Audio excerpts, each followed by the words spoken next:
Isa pong kagalakan sa akin bilang mamamayan ng GMA na binigyan kami ng pagkakataon para maipaliwanag namin ang aming nasa loobin tungkol sa political dynasty. Ang political dynasty po ay hindi po problema ng bansang Pilipinas. Ang problema po ng bansa natin ay corruption. Dapat po ang mga magbabatas ang gawan niyo po ng solusyon kung paano po masusugpo ang korupsyon sa ating bansang Pilipinas. Ano po?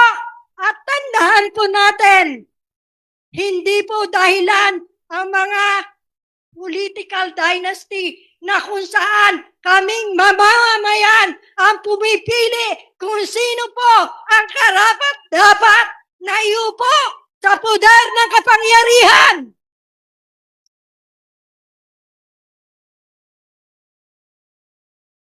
Marami po tayong problema na dapat tutukan ng mambabatas.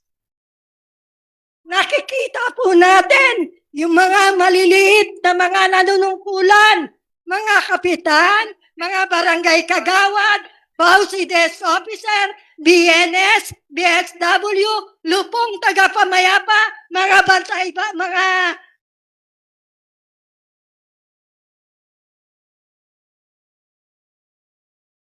sa inyo sa nasyonal.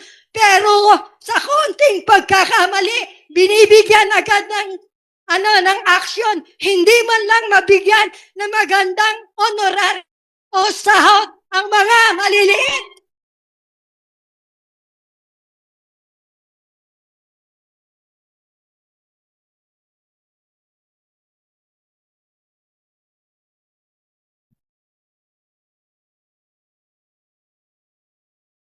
Nakakalungkot.